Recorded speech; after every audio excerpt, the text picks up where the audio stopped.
మీ యందు దయచూపవలనని యెహోవా ఆలస్యము చేయుచున్నాడు.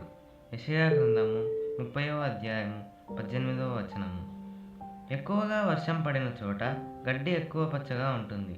ఐర్లాండ్ మీద ఎప్పుడూ పడుతూ ఉండే పొగమంచు వల్లే ఆ దేశం అంత సస్యశ్యామలంగా ఉంటుందనుకుంటాను. వేదాంల పొగమంచులు, బాధల వర్షాలు ఎక్కడన్నా కనిపిస్తే అక్కడ సస్యశ్యామలమైన ఆత్మలు కనిపిస్తాయి. వాటిలో దేవుని ప్రేమ పంటలు సమృద్ధిగా పండుతూ ఉంటాయి. పిట్టలు కనిపించవే, ఎక్కడికి వెళ్ళాయి, చనిపోయాయా అంటూ దిగులు పడవద్దు. అవి చనిపోలేదు, అవి చాలా దూరం వలసపోయాయి. అయితే అవి త్వరలో తిరిగి వస్తాయి. పూలు వాడిపోయాయి, చలికాలం వాటిని చంపేసింది, అవి ఇక కనిపించవు అంటూ నిరుత్సాహపడకు. మంచు పడి అవి తాత్కాలికంగా కనిపించడం లేదు, వాటిని మంచు కప్పివేసింది. త్వరలో అవి తలలు పైకెత్తి కుసుమిస్తాయి.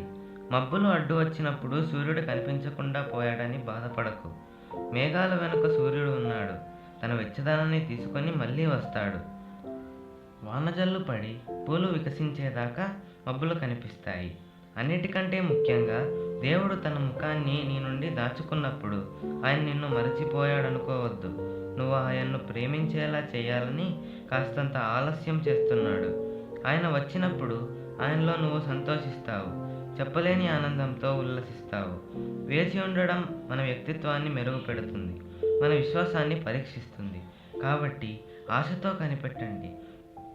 వాగ్దానం నెరవేరడం ఆలస్యమైనా తగిన సమయానికే అది నిజమవుతుంది. శీతాకాలం ఏటేటా వస్తుంది, ప్రతి ఏటా వర్షం కురుస్తుంది. ఒకరోజు తప్పకుండా వస్తుంది.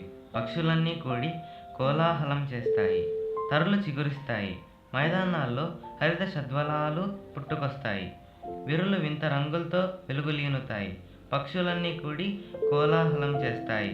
ప్రతి హృదయంలో ఏదో భారం ఉంది, ప్రతి మనిషిలో ఏదో దిగులుంది.